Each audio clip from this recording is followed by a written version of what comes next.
दोस्तों, आज बहुजन समाज पार्टी द्वारा बाबा साहेब अम्बेडकर की 135वीं जन्म दिवस पर यहाँ रायपुर साइंस कॉलेज में कार्यक्रम रखा गया है, जिसमें बहुजन समाज पार्टी के लोग दूर दूर से आए हैं। आप सब देख सकते हैं।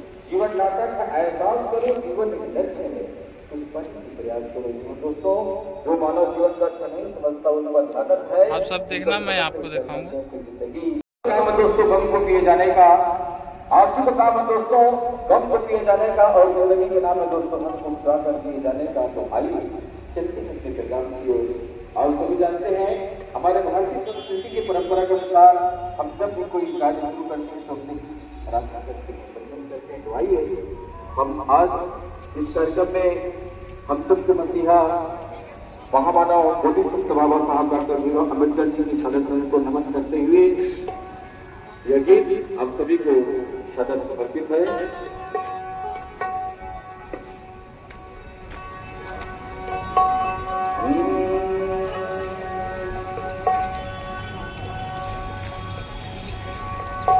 हम लोग इधर जा रहे हैं।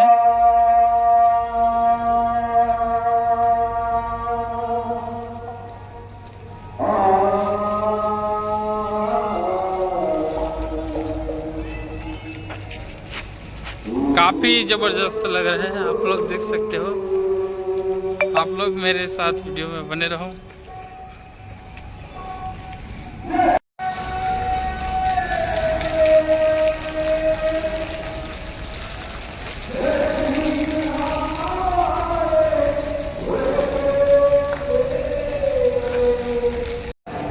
बहुजन समाज पार्टी के राष्ट्रीय कोऑर्डिनेटर माननीय आकाश आनंद जी इस छत्तीसगढ़ की धरती, छत्तीसगढ़ की राजधानी रायपुर में उनका आगमन हो चुका है। तो लोग अपने अपने सुविधा के साथ यहाँ पर उपस्थित हो रहे हैं। काफ़ी बहुत बड़ा प्रोग्राम है बाबा साहब की जयंती पर। आप सब मेरे साथ मेरे वीडियो में बने रहो। काफ़ी बहुत बड़ा कार्यक्रम है।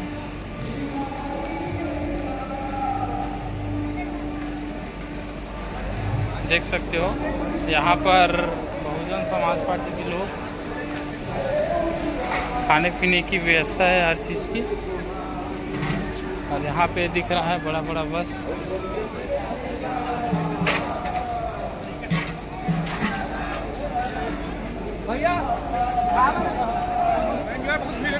यहाँ खाने की व्यवस्था है। कम से कम 12,000 आदमी की खाने की व्यवस्था है, रखा गया है बहुजन समाज पार्टी की तरफ से। देख सकते हो इधर खाने पीने की व्यवस्था है, मेडिकल और खाने पीने की।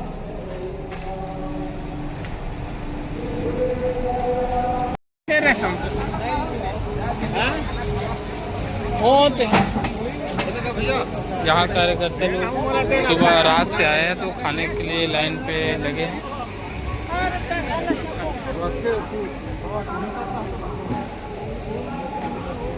यहाँ बड़ा बड़ा बस में दूर दूर से लोग आए हुए हैं। बहुजन समाज पार्टी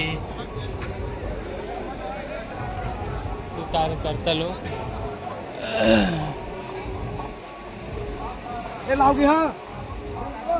यहाँ पर छोटे बच्चे और पूरा फैमिलियों के साथ यहाँ पर आए हुए हैं।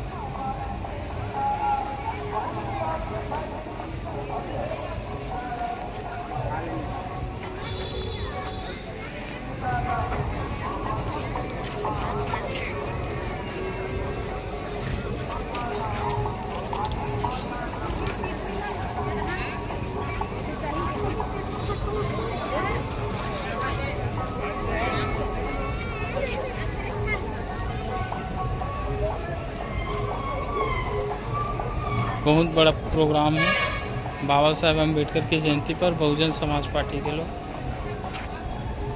जय भीम साहब, जय भीम, जय भीम। जय भीम साहब, जय भीम।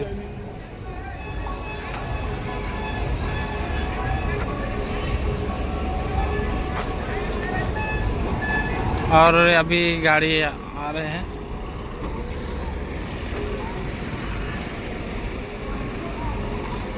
अभी बहुत सारे लोग आना बाकी है, अभी आ रहे हैं गाड़ी से।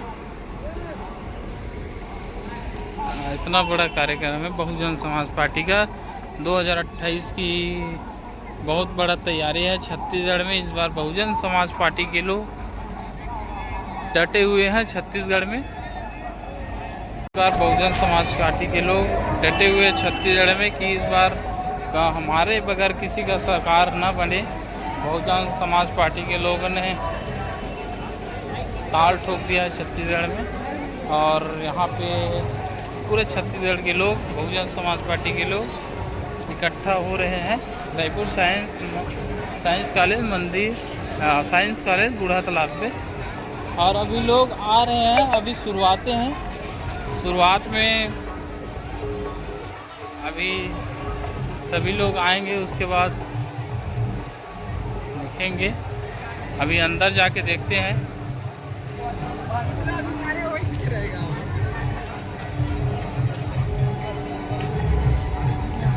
अंदर जाके देखते हैं अभी।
बहुत बहुत धन्यवाद आदरणीय कृष्णा रात्रे जी।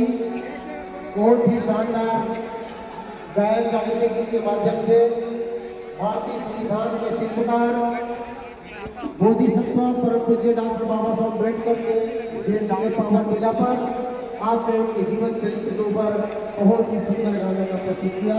इसके लिए बार बार आपको धन्यवाद। साथियों, मैं आपसे आग्रह करना चाहूँगा कि जो साथी बालकनी में बैठ रहे हैं उनसे मेरा निवेदन है कि फिर नीचे का चेयर पहले भर लें, उसके बाद साथी बालकनी में बैठे तो ज़्यादा अच्छा होगा।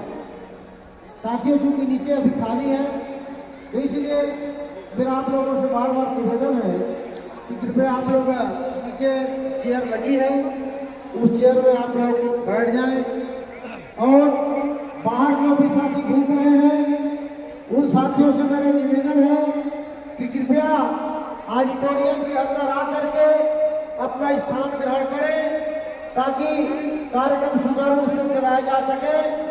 अभी बीच बीच में हमारे जागृति गीत के कलाकार आपको किशन के गीत से आपको अवगत कराते रहेंगे, आप आनंद लीजिए। तो साथियों, पुनः आपसे निवेदन करते हुए कि आप जो भी मेरे साथियों आप अनुशासित कार्यकर्ता है और छत्तीसगढ़ के कार्यकर्ता बहुत ही अनुशासित कार्यकर्ता के रूप में जाने जाते हैं। इसलिए आप लोगों से मेरा हाथ जोड़ के करबद्ध निवेदन है कि कि आप लोग ऑडिटोरियम के अंदर आकर के नीचे जो चेयर लगी है उससे बैठे। अगर नीचे चेयर फुल हो जाए उसके बाद आप बालकनी पे बैठे। आइए।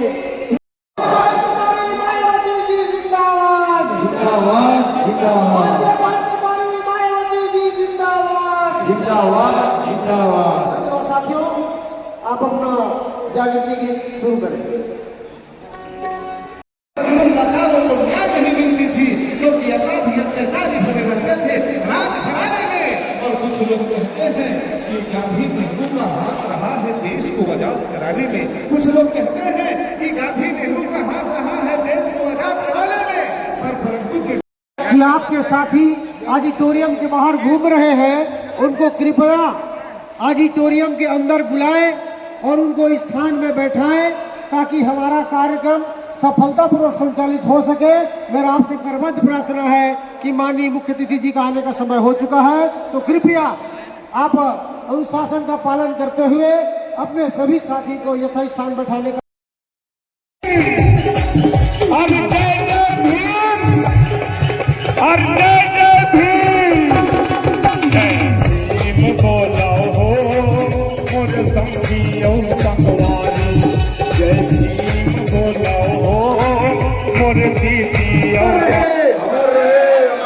मुझे डॉक्टर बाबा साहब अम्बेडकर अमर रहे, मुझे डॉक्टर बाबा साहब अम्बेडकर अमर रहे, बागवत साहब काशी राम जी अमर रहे, बागवत साहब काशी राम जी अमर रहे। बहुजन समाज पार्टी जिंदाबाद, जिंदाबाद जिंदाबाद। बहुजन समाज पार्टी जिंदाबाद, जिंदाबाद जिंदाबाद। भाई कुमारी मायावती जी जिंदाबाद, जिंदाबाद जिंदाबाद। भाई कुमारी मायावती जी जिंदाबाद, जिंदाबाद जिंदाबाद। पार्टी आकाश आनंद जी जिंदाबाद, जिंदाबाद जिंदाबाद। पार्टी आकाश आनंद जी जिंदाबाद, जिंदाबाद जिंदाबाद। पार्टी आकाश आनंद जी आप संघर्ष करो, हम आपके साथ हैं। पार्टी आकाश आनंद जी आप संघर्ष करो, हम आपके साथ हैं। पार्टी आकाश आनंद जी आप आगे बढ़ो, हम आपके साथ हैं। पार्टी आकाश आनंद जी आप आगे बढ़ो, हम आपके साथ हैं। बहुजन समाज पार्टी जिंदाबाद, जिंदाबाद जिंदाबाद। बहुजन समाज पार्टी जिंदाबाद, जिंदाबाद जिंदाबाद। पार्टी आकाश आनंद जी जिंदाबाद, जिंदाबाद जिंदाबाद। पार्टी आकाश आनंद जी जिंदाबाद,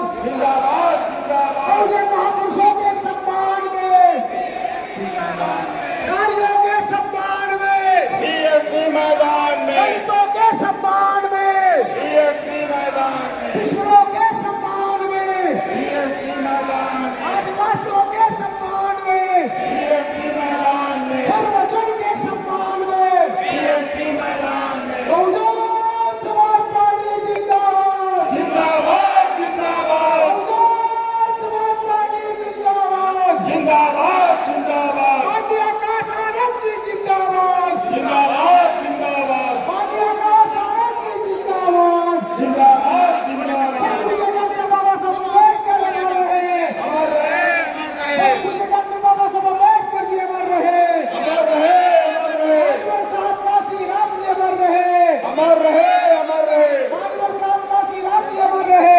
अमर रहे अमर रहे। बहुत बहुत धन्यवाद।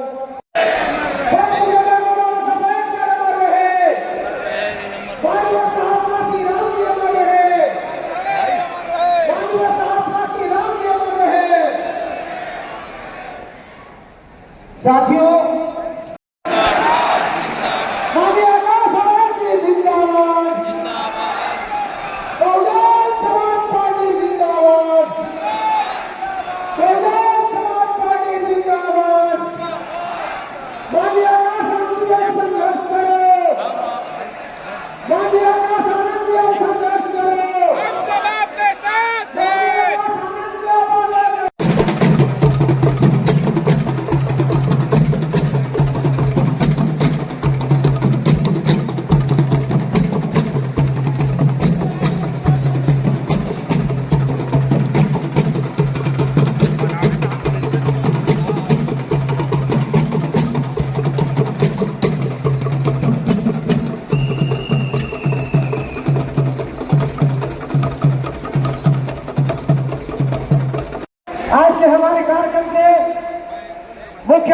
परम आदरणीय आकाश आनंद जी के सम्मान में बस्तर का मादर नृत्य प्रस्तुत है।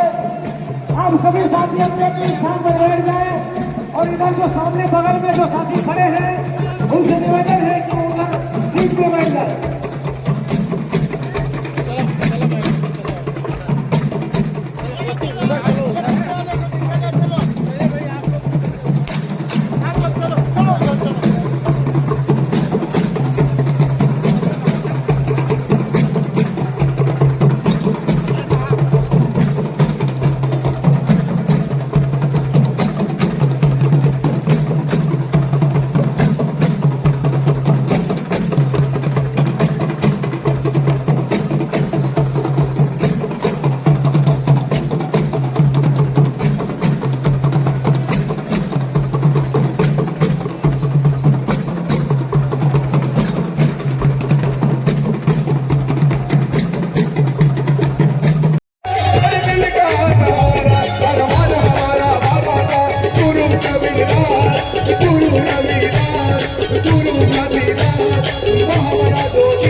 ईमान किसी का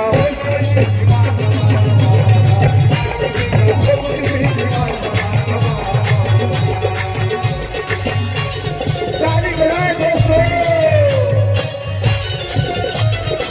बाबा साहब के सम्मान में जोरदार ताली बजा करके स्वागत करें।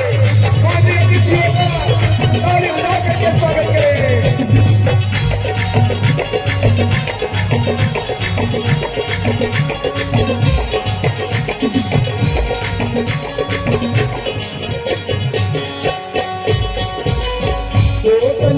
सभी तो दरदस्ती बंदी आए थे बाबा साहब डॉक्टर अम्बेडकर के सीने में। तो दलितों के दुख दरदस्ती बनाए थे परम पूज्य डॉक्टर बाबा साहब अम्बेडकर के सीने में। आदिवासियों के दुख दरदस्ती बनाए थे बाबा साहब डॉक्टर भीमराव अम्बेडकर के सीने में। अल्पसंख्यकों के दुख दरदस्ती बनाए थे बाबा साहब डॉक्टर भीमराव अम्बेडकर के सीने में। और सर्व समाज के सभी दुख दर्द सिमटाए थे डॉक्टर बाबा साहब अम्बेडकर के सीने में। पिछड़ों के सभी अधिकारों का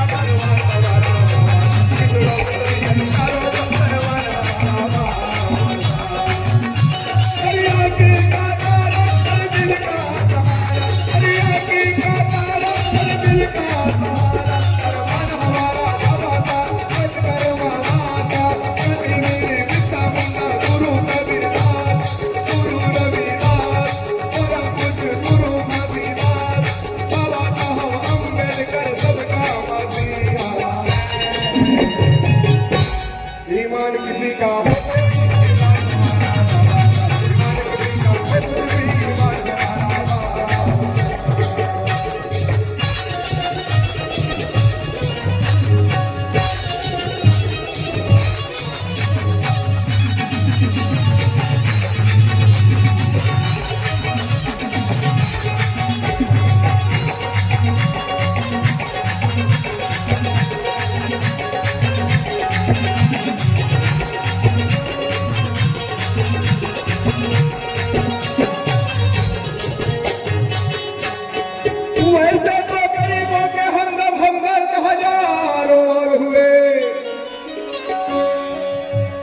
दुनिया के कभी हम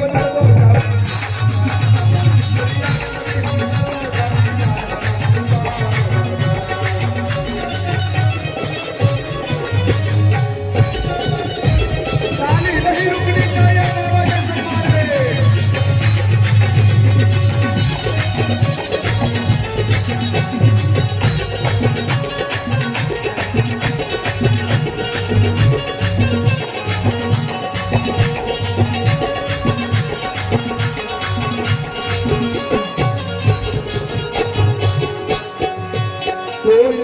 सच्चाई सीने में, हिम्मत दिलेरी जीने में, कोई इंसाफ सच्चाई सीने में, हिम्मत दिलेरी जीने में, हर जुल्म से टक्कर लेने को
लाजवाब प्रस्तुति बस्तर के आदिवासियों का मौजूद नृत्य के माध्यम से बेहतरीन प्रस्तुति आदिवासी कल्चर का माननीय मुख्य अतिथि जी के समक्ष उनके सम्मान में उनका तालियों के साथ अभिनंदन करें।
माननीय प्रदेश अध्यक्ष महोदय श्याम टंडन जी भी माननीय मुख्य अतिथि का सम्मान करते हुए उनको हार्दिक अभिनंदन करते हुए छत्तीसगढ़ की धरती में उनका इस्तेमाल करते हुए हम बहुत बहुत अभिनंदन करते हैं माननीय मुख्य अतिथि जी का।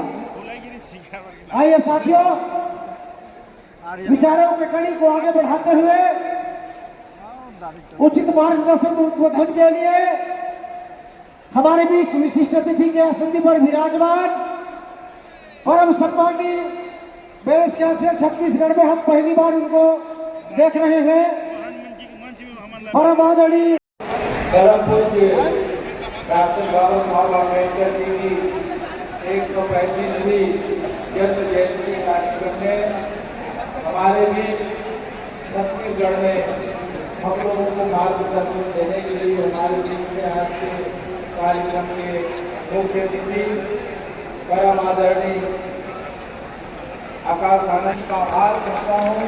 उन्होंने अपना कीमती समय हम सबको दिए हैं।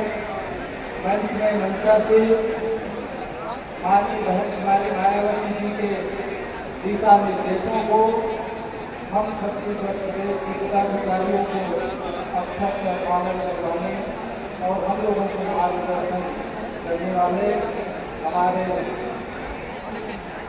केंद्रीय कोऑर्डिनेटर पूर्व प्रभारी राजा राम साहब, हमारे बीच केंद्रीय विशेष कोऑर्डिनेटर जगत सम्मानी सुरेश आर्य साहब, हमारे प्रदेश के सभी पूर्व विधायक सभी प्रदेश के सम्मानित प्रदेश की कमेटी के सभी पदाधिकारीगण, जिला के सम्मानीय अध्यक्षगण, विधानसभा चलकर आए सभी संगठन के पदाधिकारीगण, वाम क्षेत्र के सभी साथीगण, निश्चित रूप से आप सभी ने अपनी जिम्मेदारी को, अपनी जवाबदारी को ईमानदारी के साथ आप लोगों ने पूरा किए हैं और निश्चित तौर पर आज आप लोगों की मेहनत का रंग है, जिससे हम आज इस कार्यक्रम को सफल बनाने के लिए हमारे संगठन से सहयोग किए हैं। ऊपर इतने भीषण गर्मी में आप लोगों ने अपने घर से चलकर आज इस कार्यक्रम को सफल बनाने के लिए यहाँ उपस्थित हुए हैं। मैं आप सभी का और आज के हमारे कार्यक्रम के मुख्य अतिथि माननीय आकाश आनंद साहब का मैं आभार धन्यवाद करता हूँ। आप सभी का आभार धन्यवाद करता हूँ कि आप सभी का सहयोग भविष्य में इसी तरह का सहयोग मिलता रहे और हम अपने अतिथियों के दिशा निर्देश पर इस बहुजन समाज को आगे बढ़ाने का काम करें, ऐसा मैं आप लोगों से अपेक्षा करते हुए, अपील करते हुए आप सभी का पुनः आभार, धन्यवाद। जय भीम, जय भारत, जय छत्तीसगढ़, धन्यवाद।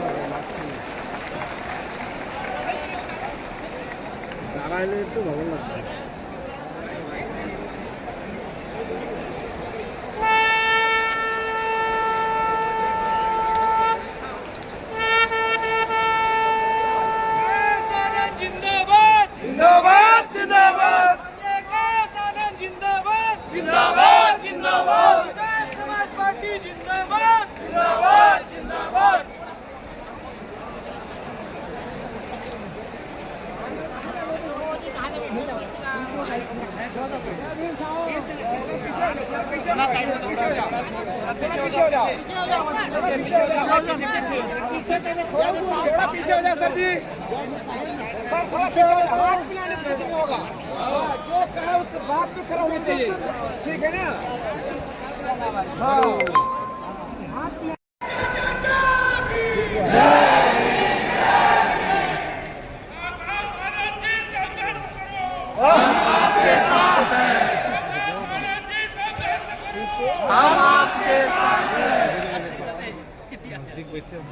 मनोज मार्कंडे आशीष लगा दे, मनोज मार्कंडे उधर के माइक आवाज देखो भाई।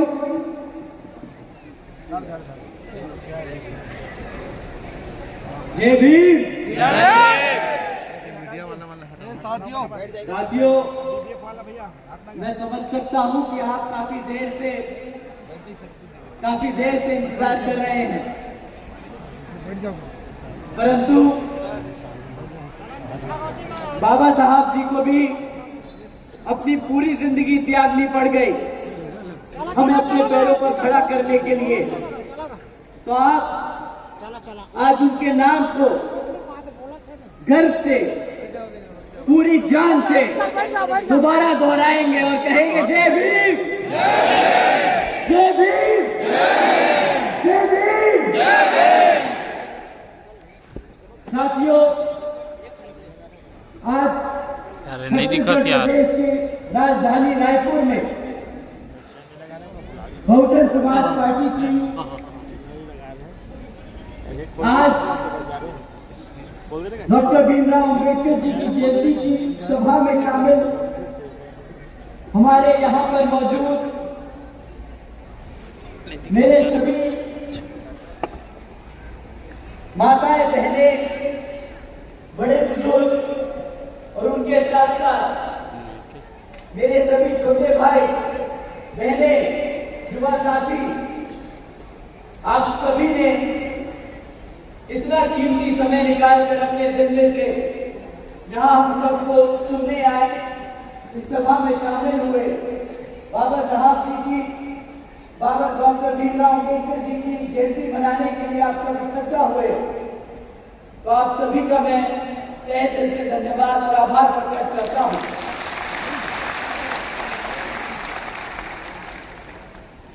और आज बाबा साहब डॉक्टर भीमराव अम्बेडकर जी की जयंती के मौके पर ये सभा को सफल बनाने के लिए जो हमारे साथ आज मंच में मौजूद हमारी प्रदेश की कमेटी और उनके साथ साथ हमारे सभी जिला के अध्यक्ष और उनके साथ साथ उनके सभी साथी लोग,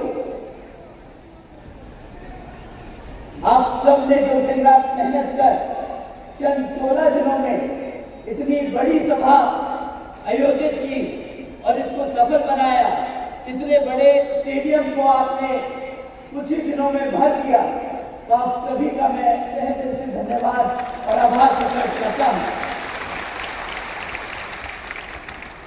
साथियों, भारत रत्न परम पूज्य बाबा साहब डॉक्टर भीमराव अम्बेडकर जी की 135वीं जयंती के मौके पर उनको सत नमन मैं अपार श्रद्धा सुमन अर्पित करता हूँ। देश भर में हमारे सभी SC, ST, OBC वे वंचित समाज के लोग आज उन्हें याद करके उनके विचारों को और विजन को जीवित रखने का संकल्प लेते हैं। परंतु साथियों, बाबा साहब डॉक्टर भीमराव अम्बेडकर जी को सच्ची श्रद्धा वही होगी जब हम सब उनकी एकमात्र विचारधारा पर आधारित राजनीतिक पार्टी बहुजन समाज पार्टी और उसकी राष्ट्रीय अध्यक्ष हम सबकी नेता आदरणीय बहन कुमारी मायावती जी को 5वीं बार मुख्यमंत्री बनाकर उत्तर प्रदेश की धरती को दिखाने का काम करेंगे। साथियों, आज कुछ जरूरी बातें आप लोगों के बीच में करने से पहले मैं अपने सभी संतों, गुरुओं व महापुरुषों में से खासकर महात्मा ज्योतिबा फूले, छत्रपति साहू जी महाराज, बिरसा मुंडा जी एवं मान्यवर साहब श्री काशीराम जी को नमन करता हूँ। साथियों, मैं बहुजन समाज पार्टी के राष्ट्रीय अध्यक्ष व उत्तर प्रदेश की 4 बार रही मुख्यमंत्री एवं पूर्व सांसद आदरणीय बहन जी के नाम से लोकप्रिय बहन कुमारी मायावती जी का पूरे दिल से आभार प्रकट करता हूँ,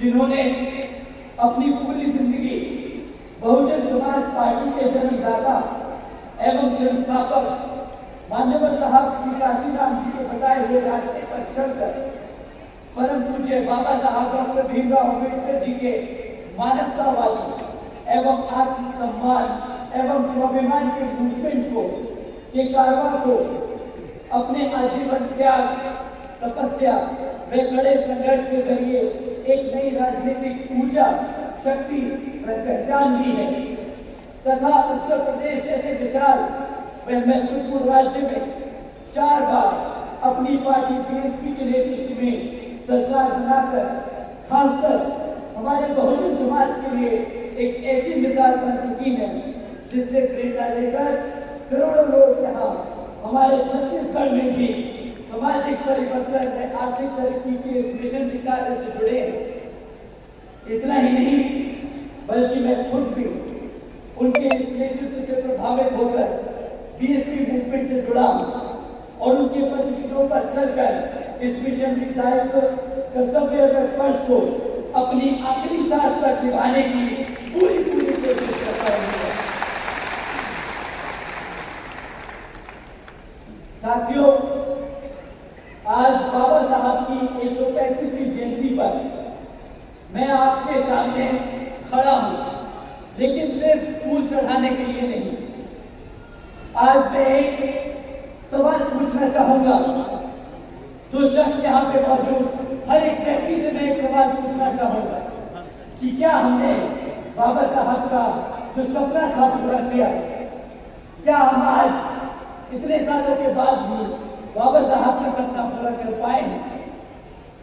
साथियों, वो शख्स जिसने हमारा संविधान लिखा, वो शख्स जिसने हमारा संविधान लिखा, जब बाबा साहब ने संविधान लिखा था तो वो कोई मामूली कानून नहीं लिख रहे थे, वो करोड़ों लोगों की आजादी लिख रहे थे, करोड़ों लोगों की आजादी लिख रहे थे।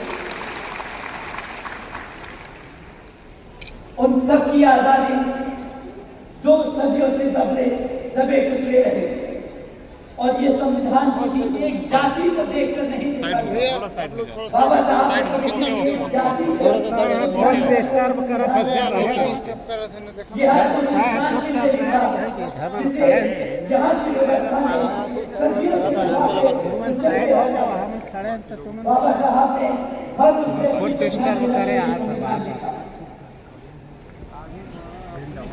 अब जरा सोचिए साथियों, बाबा साहब ने क्या क्या हासिल किया है अपने जीवन काल में? बाबा साहब ने क्या क्या हासिल किया?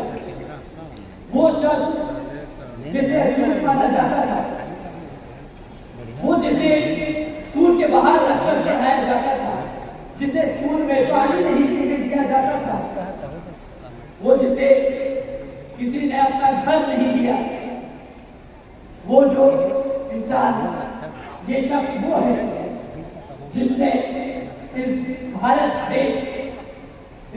देश जो दुनिया की सबसे बड़ी लोकतंत्र बनी, उसका संविधान लिखा। बदले की भावना से नहीं, इंसाफ के साथ भावना से सबके लिए एक संविधान लिखा। बाबा साहब ने संविधान में अपने आर्टिकल 14 में लिखा था कि कानून के सामने सब बराबर है।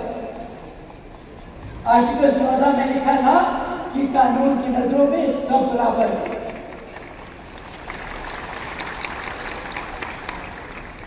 साथियों, आर्टिकल 15 में लिखा कि जाति, धर्म, लिंग के नाम पर भेदभाव नहीं अलाउड है, नहीं होगा। आर्टिकल 17 के तहत आर्टिकल 17 में लिखा कि छुआछूत को अपराध बनाया। आर्टिकल 25 में लिखा कि हर इंसान को अपना धर्म मानने का पूरा अधिकार है।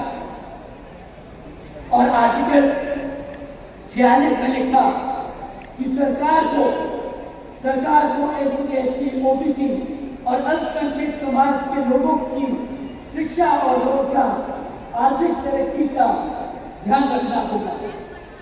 आरक्षण के जरिए उन्होंने ये रास्ता बनाया कि जो लोग सदियों से दबाए गए, पिछड़े गए, उन्हें भी आगे बढ़ने का और सत्ता में भागीदारी लेने का मौका मिले।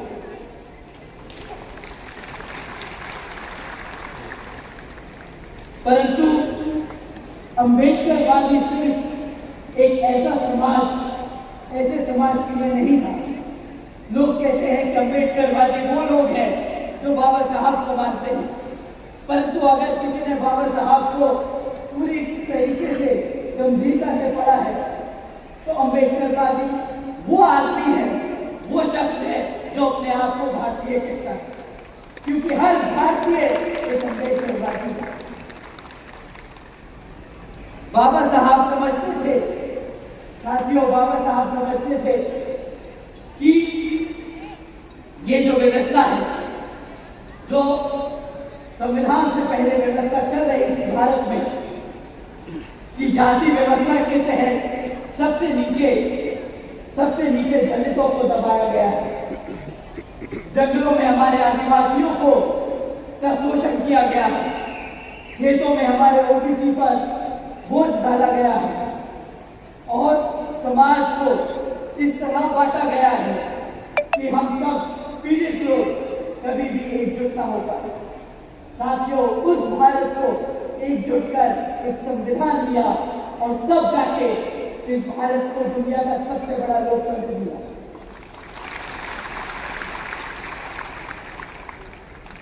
साथियों, वो पहले एक अकेले लोग अपने समय में ऐसे शख्स थे जिन्होंने महिलाओं के लिए आवाज उठाई।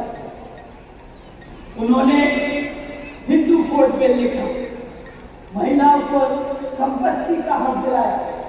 उन संविधान से पहले महिलाओं को अपनी संपत्ति रखने का अधिकार नहीं था, उनको वोट का अधिकार नहीं था, उनकी बातों को रखने का अधिकार नहीं था।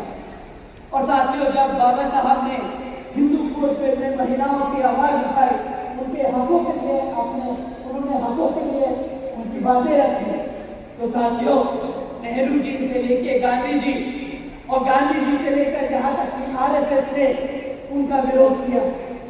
जो आज पार्टियां सत्ता में बैठी है, उन्होंने हमारी महिलाओं का विरोध किया। साथियों, पर बाबा साहब उनके विरोध से डरे नहीं, उनके विरोध करने से डरे नहीं, वो ना झुके। उन्होंने भले ही अपना पद छोड़ दिया पर अपने समाज के लिए, अपनी महिलाओं के लिए कभी सर नहीं झुकाया। उन्होंने हमेशा साफ हमें चेतावनी दी थी। उन्होंने अपने कई भाषणों में हमें चेतावनी दी थी। कहा था कि सिर्फ वोट का हक देने से काम नहीं चलेगा। आज हमारे पास वोट करने की ताकत है, हमारे पास अधिकार है, परंतु साथियों, उन्होंने कहा था कि सिर्फ वोट के अधिकार से तुम सफल नहीं बन सकते। हमें समाज को बदलना होगा, हमें समाज को बदलना होगा, हमें समाज को एकजुट करना होगा, क्योंकि जब ये मुट्ठी एक साथ जुड़ेगी तभी हम सत्ता में एक साथ आगे बढ़ेंगे। साथियों, जो इस बातों को समझ पाए वही है ऐसे मायने में अम्बेडकरवादी।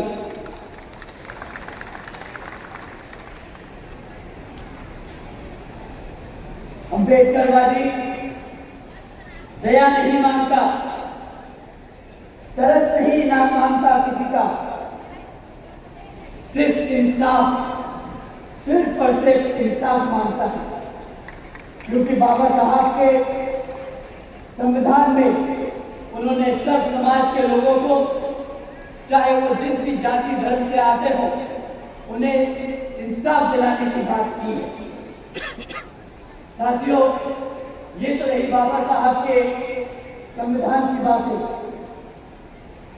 हम चाहे जितनी भी आज बात करें उनकी, परंतु हमें थोड़ा सा हकीकत के बारे में भी जानना जरूरी है कि आज हम किस समाज में रहते हैं, कैसी व्यवस्था में रहते हैं, किस तरीके की सरकारें चल रही हैं, और जो वो सरकारें चला रहे हैं वो लोगों की सोच, उनकी मानसिकता हमारे समाज के प्रति क्या है।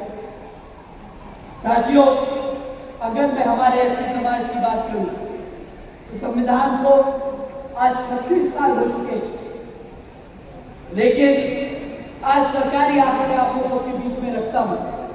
2023 में दलितों पर 60,000 से ज्यादा अपराध के केस दर्ज किए गए। 2018 से लेकर लगभग आज 2 लाख से ज्यादा ऐसी महिलाओं पर रेप के केस दर्ज किए गए। साथियों, ये सरकारी आंकड़े आज बाबा साहब की जयंती के मौके पर मैं ज्यादा इन सब पे नहीं बात करूंगा, परंतु एक रियलिटी चेक आज का समय बताना भी बहुत जरूरी है। साथियों, इतना ही नहीं, ये जो इतने सारे मुकदमे हमारे समाज पे चल रहे हैं, जो इतना अत्याचार हमारे समाज पे हुआ है, तो उन पे इंसाफ भी किया गया है, उनकी सुनवाई भी की गई होगी। क्योंकि बाबा साहब ने खाली कॉन्स्टिट्यूशन ऑफ इंडिया, हमारा संविधान नहीं, उन्होंने पूरा इकोसिस्टम क्रिएट किया, तो जुडिशियल सिस्टम भी खड़ा है। तो हमने इस समाज के डेटा को भी उठा के समझा कि इतने जो मुकदमे हमारे समाज पे हुए, हमारे लोग कोर्ट न्याय में भी गए होंगे, तो मात्र 35% मुकदमों में डिसीजन आया है, और जो बाकी मुकदमे हैं वो आज भी कोर्ट में पेंडिंग चल रही है। 95% केसेस आज भी कोर्ट में ऐसे ही लटके हुए। साथियों, अगर मैं हमारे आदिवासी समाज की बात करूं तो 2023 में उन पर हमले 23%, 30% ज्यादा बढ़ चुके हैं। साल दर साल हर चुनाव में कांग्रेस, बीजेपी, अन्य विपक्षी पार्टियां आती हैं, हमारे समाज के लिए बोलती हैं कि भाई हम आपकी जमीनों का आपको अधिकार दिलाएंगे, परंतु जैसे ही वो सत्ता में बैठती है वैसे ही हमारे समाज के, हमारे आदिवासी भाइयों बहनों के का शोषण चालू कर देती है। साथियों, 2023 में 13,000 से ज्यादा मामले दर्ज किए गए हमारे आदिवासी समाज पर। इतना ही नहीं साथियों, मणिपुर में कीकुजो और मेतोई के बीच दंगों में 250 से ज्यादा आदिवासी लोग मारे गए, 60,000 से ज्यादा बेघर हो गए, घर जला दिए गए। सरकार क्या कर रही है? आदिवासी समाज सिर्फ एक जगह नहीं है, भारत में कई जगह गया हुआ है, कई जगह फैला हुआ है, परंतु साथियों उनका व्यवहार हमारे समाज के प्रति कैसा है वो जरूरी नहीं कि हमारे घर में देखा जाए, वो जरूरी नहीं हमारे प्रदेश में देखा जाए। वो देश के किसी भी कोने में अगर हमारे समाज के खिलाफ कोई एक्शन ले रहे हैं तो वो हमें पता होना चाहिए। साथियों, इतना ही नहीं, ये इस देश की सरकार ने हमारे आदिवासी समाज पर जो अत्याचार हो रहा है उस पर एक्शन ना लेने के कारण खाली हम ही लोग आवाज नहीं उठा रहे, यूनाइटेड नेशंस ने भी हमारी भारत सरकार पे तंज कसा है, कहा है कि आपके खुद के देश में कितना अत्याचार हो रहा है आपको दिखता नहीं है। हमारे देश के प्रधानमंत्री, हमारे देश की जो रूलिंग पार्टी है भारतीय जनता पार्टी, वो हर चुनाव के दौरान हमारे आदिवासी समाज के भाइयों बहनों को मंच पर बुलाकर उनका सम्मान करती है, उनका पैर छूती है, परंतु जब समय आता है उनको इंसाफ दिलाने का, उनकी जमीनें वापस करने का, जो उन्होंने पिछले सरकारों के दौरान प्राइवेट कंपनियों को माइनिंग के लिए दी है धोखेधड़ी से, तो जब वो समय आता है तो वो सारा सम्मान भूल जाती है क्योंकि वोट तो दे गया। अब क्यों चाहिए हमें आदिवासी समाज का सम्मान, अब क्यों चाहिए उनका वोट, अब तो उनकी जमीनें चाहिए। तो साथियों, ये सरकारें हमारे आदिवासी समाज के खिलाफ काम करती आई और बाबा साहब ने इन सब के बारे में हमें चेतावनी दी थी। कहा था, मैं दोबारा दोहरा रहा हूँ, कहा था कि हमारे हर भारतीय नागरिक को वोट का अधिकार है, परंतु जब तक हमारा समाज एकजुट नहीं होगा, और उसमें हमारा आदिवासी समाज आता है, हमारा आदिवासी समाज, हमारा SC, ST, OBC, हमारे सभी पिछड़े वर्ग के समाज के साथी लोग अगर एकजुट नहीं होंगे, एकता से एक पार्टी को, अपने हितों की पार्टी को वोट नहीं करेंगे, तब तक ये विरोधी पार्टियां, ये मनुवादी सोच रखने वाली पार्टियां हमारे समाज को तोड़ती रहेंगी, हमारे समाज का शोषण करती रहेंगी, हमारे समाज का दुरुपयोग करती रहेंगी।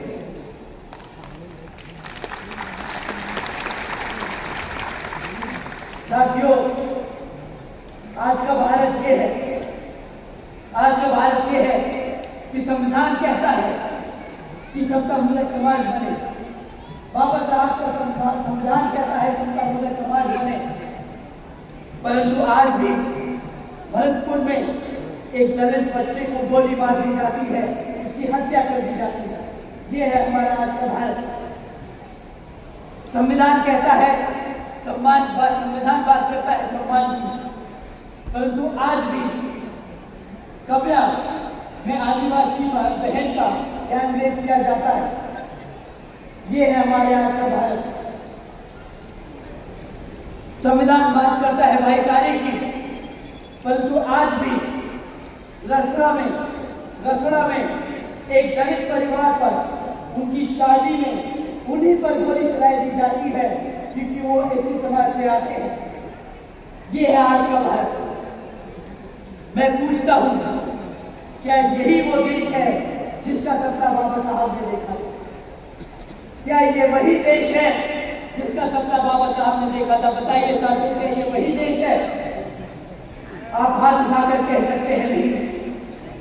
क्या ये वही देश है? नहीं।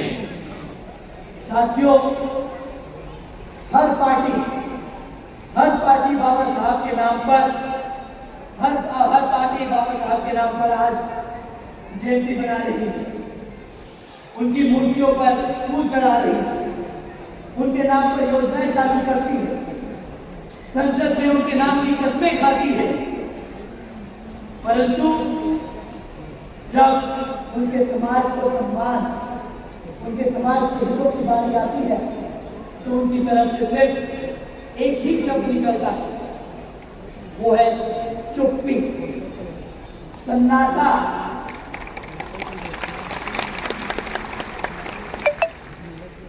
जब हमारे समाज के लोग अपने दलित लड़कियों को स्कूल भेजने की बात करते हैं तो ये विरोधी पार्टियां क्या करती हैं?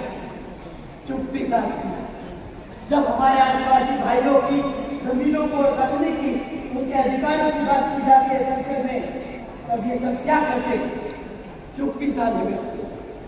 जब पिछड़े वर्गों के, उनकी मेहनत का, उनकी फसलों का सही दाम की बात की जाती है, तब ये सब नेता लोग क्या करते, चुप्पी साधे खड़े रहते,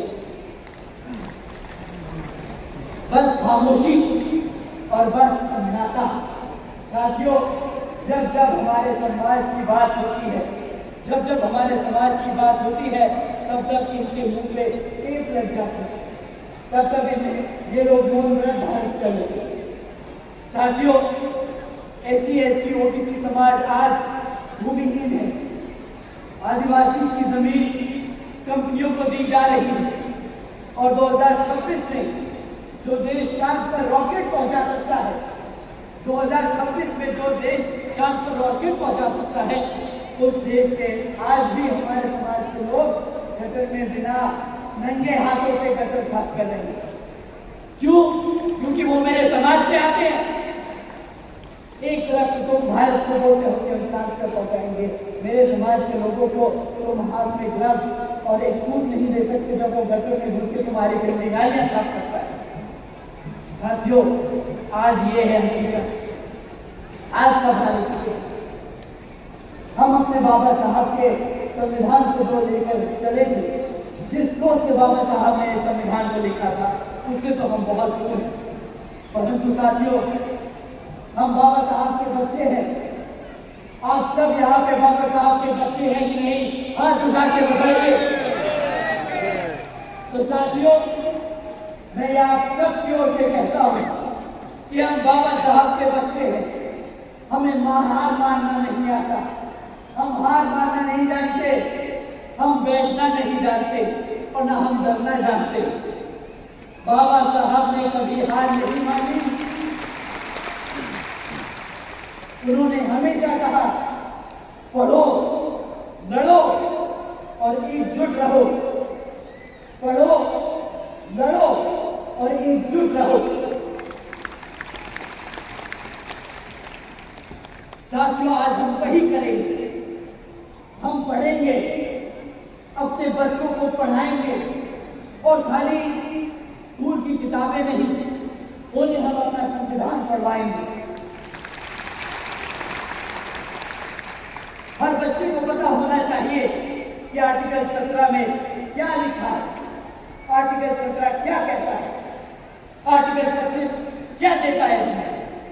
संविधान केवल गणतंत्र दिवस पर एक समाज को सजाने का एक पुस्तक नहीं है, ये ढाल है हमारी, ये हथियार है हमारा, ये बाबा साहब का सबसे बड़ा तोहफा है हम समाज के।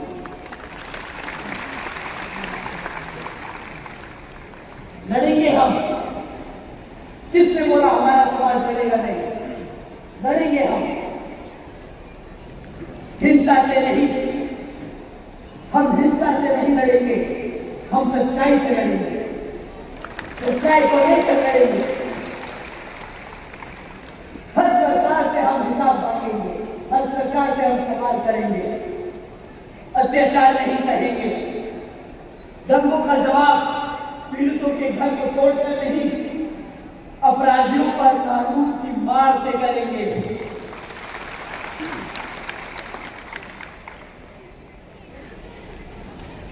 आदिवासी समाज की जमीन बचाकर करेंगे। हर धर्म को उसका सही जगह दिलाकर करेंगे। हम एकजुट रहेंगे।